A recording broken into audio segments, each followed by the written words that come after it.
When I first met Caleb, I thought I'd hit the roommate lottery. The ad had been simple. Quiet guy looking to split rent. Must be clean, respectful, no drama. After a few months of couch surfing and barely making rent on my own, it sounded like salvation. He met me at the front steps of the old duplex on Marrow Street, smiling in that awkward, harmless way that made him seem almost shy. Thin, pale brown hair neatly combed. Clothes pressed so perfectly it looked like he'd ironed them that morning. "I'm Caleb," he said, extending a hand. His skin was cold, like he'd just come in from snow. Though it was late August, the place itself wasn't much. 2 bedrooms, 1 shared kitchen, bathroom down the hall, but after months of sleeping in a friend's basement, it looked like heaven. We made small talk while I carried my boxes inside. He asked where I worked, night shift at a printing shop, how long I'd been in town, whether I liked animals. He smiled through every answer, polite but oddly focused, like he was memorizing the words rather than listening. That first night, everything felt too quiet. No music. No phone buzz.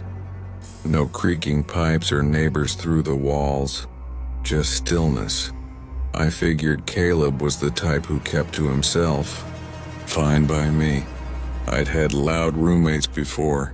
Quiet was a blessing. But the next morning, when I stumbled out to make coffee, I noticed something strange. Caleb was already sitting at the table, motionless, staring straight ahead. There was no mug in front of him, no phone, no food, just him. "Morning," I said. He blinked once on slow, like he had to remind himself how.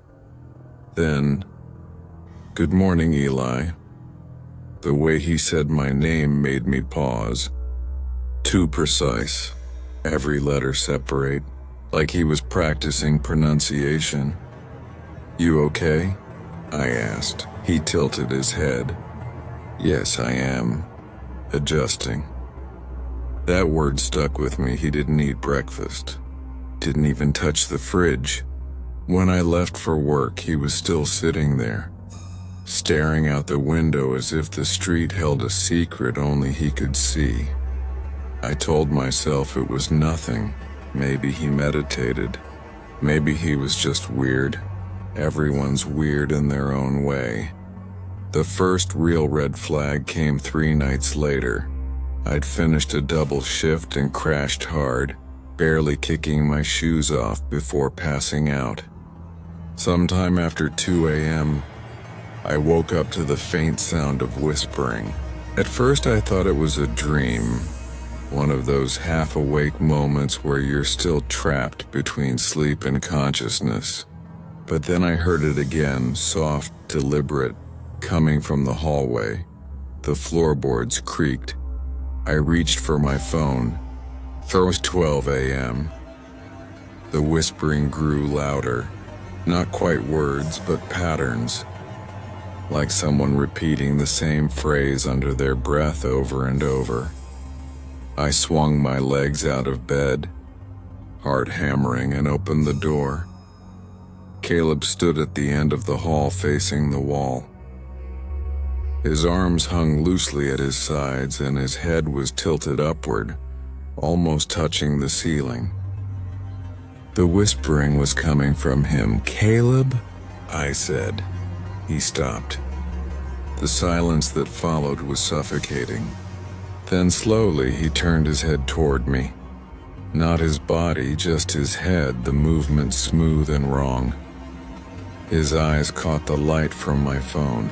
They weren't reflecting it, right? No iris, just a thin, glassy sheen like water over stone. I froze. "Everything fine?" he said in that same precise tone, each syllable measured. I was dreaming awake. Then he smiled, or at least tried to. It looked practiced, like someone had described what a smile should look like and he was still learning. I muttered something about not being able to sleep and backed into my room, locking the door. I didn't hear him move after that. When I finally looked out through the crack an hour later, he was gone. The next morning, he was back at the table, perfectly normal again. Polite, tidy, emotionless. When I asked if he'd been up last night, he just blinked. "I don't dream," he said. I laughed nervously. "Guess that makes two of us." He didn't laugh back. Over the next week, the pattern repeated. He was quiet during the day, barely spoke, went to work, some late-night security job, and came home long after I was asleep. But some nights around 3 a.m., I'd wake to hear him pacing the hall or talking softly in that low, monotone voice. Once I heard footsteps stop right outside my door. For almost 5 minutes he just stood there, breathing, listening. After that, I pushed my dresser against the door before bed. Things escalated on a Thursday. I got home from work earlier than usual and found the lights off, though Caleb's door was open. Curious, I peeked inside. There was nothing, no clothes, no furniture, not even sheets on the bed. Just bare walls and a single object in the middle of the floor. A notebook. I hesitated, then picked it up. Every page was filled with drawings, not random sketches, but faces. Hundreds of them, each more distorted than the last. Eyes too wide, mouths too sharp, skin peeling like wax. Under every drawing was a date and a single word: study. I shut the book fast, my stomach twisting. When I turned to leave, Caleb was standing in the doorway. "You shouldn't be in here," he said quietly. I stammered an apology, holding the notebook out. He didn't take it. His expression didn't change, but his eyes, those glassy, empty eyes, seemed to flicker. Not with emotion, but light, like something beneath the surface was moving. He took one slow step toward me, then another. I set the notebook on the floor and backed away. His head tilted that same bird-like angle as before. "Curiosity is dangerous," he whispered. "For you." I didn't sleep at all that night. And when I left for work the next morning, the notebook was gone. After that night, I started noticing smaller things. The kind of things you wouldn't register unless you were looking. The air in the apartment always felt colder near Caleb's room, even when the heat was on full blast. Food in the fridge would spoil twice as fast on his side of the shelves. My plants, which had survived months of neglect before, withered within days after I moved them into the kitchen. Sometimes when Caleb came home late, I'd pretend to be asleep but listen from my bed. The sound of the front door opening would be followed by long stretches of silence. No footsteps, no movement. Just the faint hum of the refrigerator, and then occasionally that whispering again. It never sounded like English. The words twisted in a way that made my brain ache trying to make sense of them. On the 7th night after I found the notebook, I decided I couldn't take it anymore. I needed answers. When Caleb left for work, I waited 15 minutes, then grabbed my phone and snuck into his room again. This time the air hit me like a wall, freezing cold, sharp enough to sting my skin. The wall seemed to breathe faintly, as if the shadows themselves shifted when I looked away. There was something new in the corner. A metal trunk, old and rusted, like something salvaged from a shipwreck. It was sealed with a thick padlock. I don't know what possessed me, but I needed to know what was inside. I fetched a screwdriver from the kitchen drawer and pried at the latch until it snapped. When I opened the lid, a smell hit me. Something sour and metallic, like copper mixed with rot. Inside were papers. Dozens of them, all written in the same neat, careful handwriting as the word study in the notebook. Most of it was gibberish on symbols, formulas, sketches of human anatomy. But some pages had notes in English. Facial structure stable. Eyes remain resistant to mimicry. Human sleep cycle incompatible with observed requirements. Skin layer thinning. Must replenish soon. I dropped the papers, heart pounding. At the very bottom was something wrapped in cloth. When I unfolded it, my stomach turned. It was a face. Not real, at least not anymore, but something made to look real. The texture was waxy but too detailed. Every pore and eyelash perfect. There were faint stretch marks along the edges, as if it had been pulled on and off. That's when I heard the door creak open behind me. I spun around, and Caleb was standing there, eyes black as oil. He didn't look angry. He didn't look anything.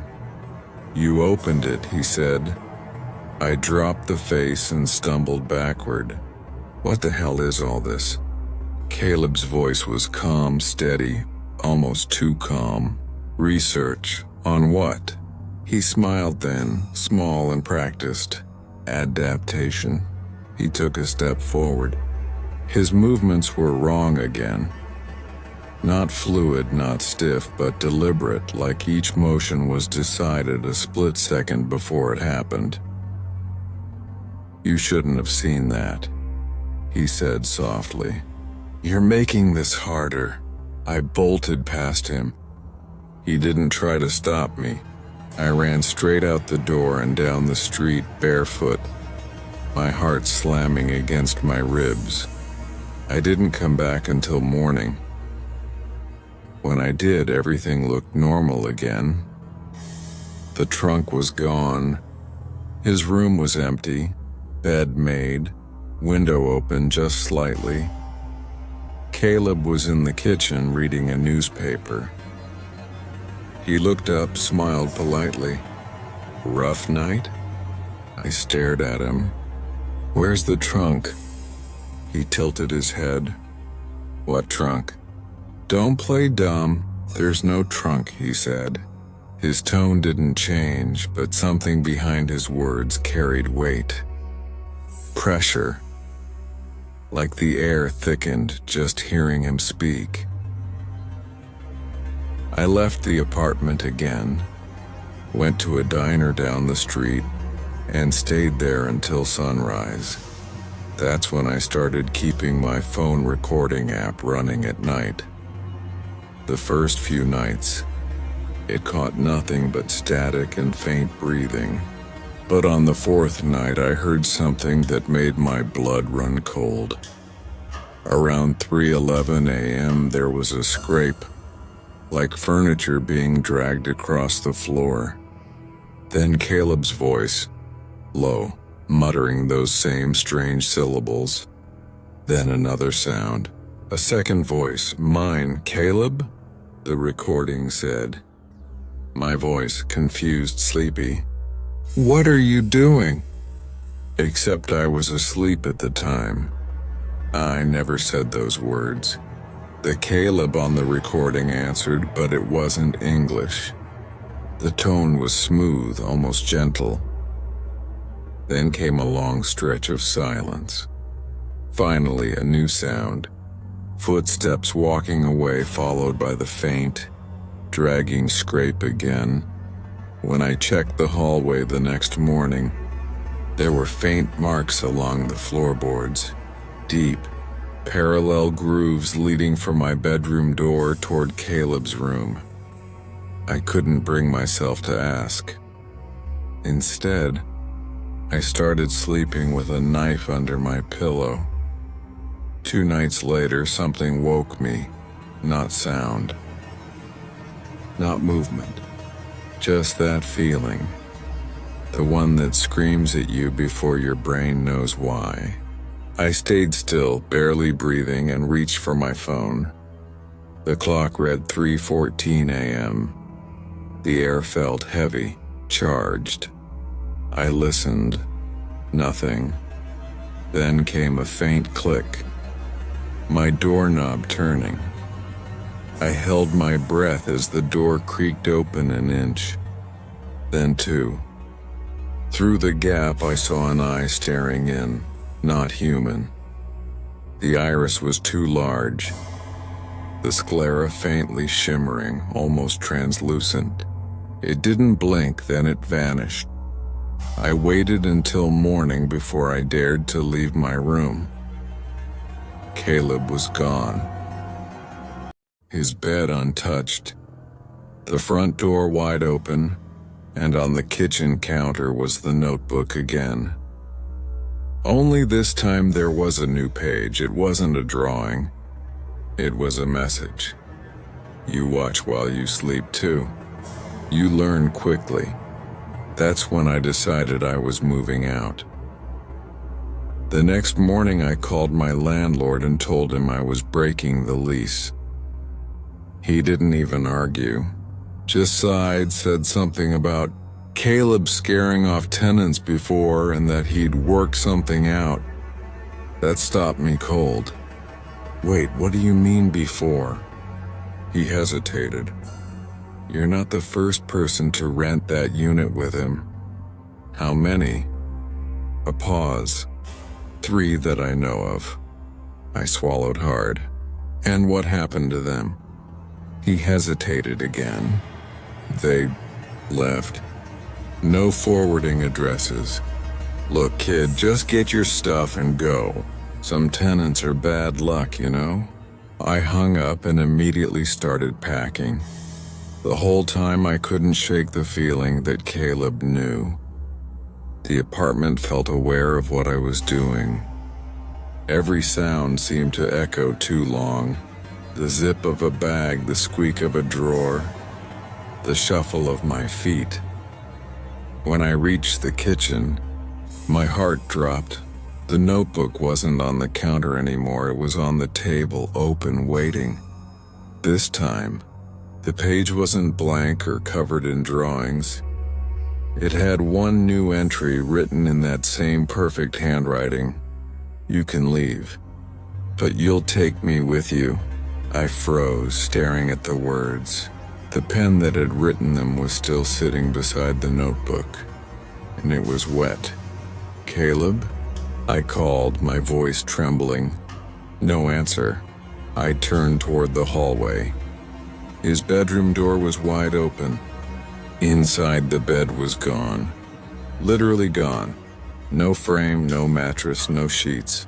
Just a square of dustless floor where it had stood. Something glinted in the corner. The padlock I'd broken days earlier, neatly set back in place. I didn't wait to investigate.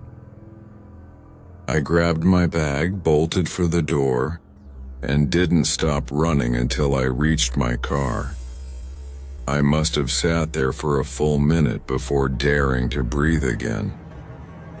When I finally started the engine and pulled away, the relief was overwhelming. The apartment shrank in the rearview mirror, sunlight pouring through its windows like nothing had ever been wrong. But as I turned the corner, I caught movement in my mirror. A figure standing in the window of my old bedroom, watching.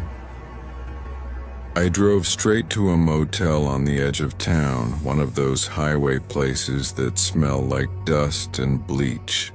The woman at the desk gave me a key without a smile, and I collapsed on the bed the second the door closed behind me. For the first time in weeks, I slept. When I woke, it was dark outside. My phone buzzed with a message notification. Unknown number. You forgot something. Attached was a photo. My old bedroom, my pillow, and under it, my knife. I froze. The timestamp on the photo was 20 minutes ago. I was 5 miles from that apartment. I turned off my phone and threw it across the room. My chest felt tight, every breath shallow. I didn't sleep the rest of the night. At dawn, I decided to go back one last time. I don't even know why. Maybe part of me needed proof that it was over. Maybe I just couldn't stand the not knowing. When I arrived, the street was empty. The blinds on my old window were drawn. The front door was slightly ajar. The air inside was still, dead still. The furniture was gone, every trace of me erased. But Caleb was there. He was sitting at the kitchen table, hands folded neatly in front of him, wearing my clothes. My heart stopped. Caleb? He looked up, but it wasn't his face anymore. It was mine. The features were perfect. Every line, every scar, every detail, except for the eyes. Still black, still empty. You came back, he said, using my voice. I stumbled backward, hitting the door frame. What are you? He stood slowly, tilting his head as if considering the question. You don't understand. You invited me. You shared your space, your sound, your name. He took a step closer. That's all it takes. I grabbed the nearest thing I could, a broken chair leg, and held it out. Stay back. He stopped studying me. Then, with unsettling calm, he said, You shouldn't fight what's already part of you. I didn't wait to hear more. I turned and ran, bursting through the front door and sprinting until my lungs burned. I didn't stop until I reached the main road and flagged down a passing truck. The driver, an older man with a weathered face, asked what happened. I couldn't answer. I just said, Someone's in my apartment. He drove me to the nearest police station. When the officers went to check the place, they found nothing. No furniture. No signs of anyone living there. No Caleb. Not even a record of a tenant by that name. They said the unit had been empty for months, I argued. I showed them text messages, emails, the rental agreement, all with Caleb's name. The sergeant looked at me like I was losing it. Son, these are all blank. I grabbed the papers. He was right. The lines where Caleb's name should have been were empty. I remember leaving the station in a daze, the world tilting sideways. That night, I stayed in another motel, far away this time. I tried to convince myself it was over. Maybe I'd had a breakdown. Maybe I'd imagined the whole thing. But then around 3 a.m., the lights flickered and from the corner of the room came a voice. Soft. Familiar. You can't move out from yourself. Eli. The mirror across from the bed rippled faintly, like water disturbed by a drop, and for a second, I saw him, my reflection, smiling. I didn't sleep after that. The mirror stayed still for the rest of the night, but I couldn't shake the image, my reflection smiling on its own. By morning, I felt hollow. I checked out of the motel and drove until my tank was nearly empty. I ended up in a small town off the interstate, a place that looked forgotten by time. There was a diner, a gas station, and one shabby little motel with flickering neon lights. The guy behind the counter gave me a key without asking questions. Room 12. The carpet smelled like mildew and cigarettes, but it was somewhere to hide. I spent the day pacing. Every sound made me flinch. Every reflection in the TV screen, the window, even the metal faucet made me avert my eyes. By dusk, paranoia was gnawing at me so badly that I covered the mirrors with towels. I tried to call my sister. I hadn't talked to her in months, but I needed to hear a familiar voice. When she picked up, I almost broke down. "Eli? Is that really you?" She said. "Yeah," I whispered. "I think something's wrong with me." Her tone softened. "Where are you?" "A motel," I said. "Somewhere outside Fairview." "I can't." A crackle interrupted me, a burst of static like an old radio. Then a second voice joined the line, faint, low, whispering just behind mine. Her voice sharpened. "Eli, who's with you?" "No one," I said quickly. "It's just..." The whispering grew louder. The second voice was mine. "Don't listen to him," it said. My sister gasped. "Eli, what is that?" Then the line went dead. I stared at the phone, my pulse thundering in my ears. My reflection in the black screen stared back. Smiling again, I dropped it and stumbled into the bathroom, splashing cold water on my face. When I looked up, the towel I'd draped over the mirror had fallen, and there he was again. Me. Same clothes, same posture, but his eyes weren't right, too wide, too dark, and the smile was wrong, stretched too far. "Stop it," I whispered. He tilted his head. "You left the door open." My blood ran cold. "What door?" "The one that lets me in." The lights flickered. I blinked, and the reflection was gone. That night, I barely slept. Every creak of the building felt like footsteps. Every shadow felt alive. When morning came, I decided to find someone, anyone, who might know what was happening. The only place open that early was the diner.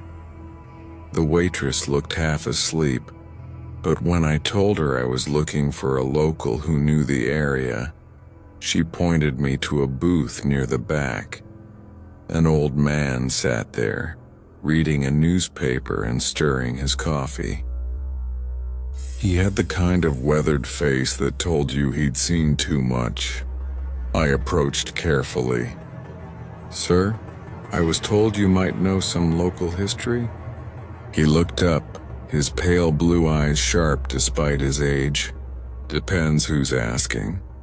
My name's Eli, I think. Something followed me here." He studied me for a long moment, then motioned for me to sit. "You from the city?" he asked. I nodded. He sighed. "They always come from the city. People think they're getting a deal. Cheap rent, nice roommate, quiet neighborhood. Then they leave pale as ghosts." I froze. "You know about him?" He didn't need me to say the name. The old man's expression darkened. "You saw his eyes, didn't you?" I nodded. "Then it's too late," I swallowed hard. "Too late for what?" He leaned forward, voice low. "That thing, it isn't a man. Never was. Folks call it the borrower. It finds people who are lonely, desperate, easy to mirror. It learns you, your voice, your habits, your scent. Then it takes what it needs.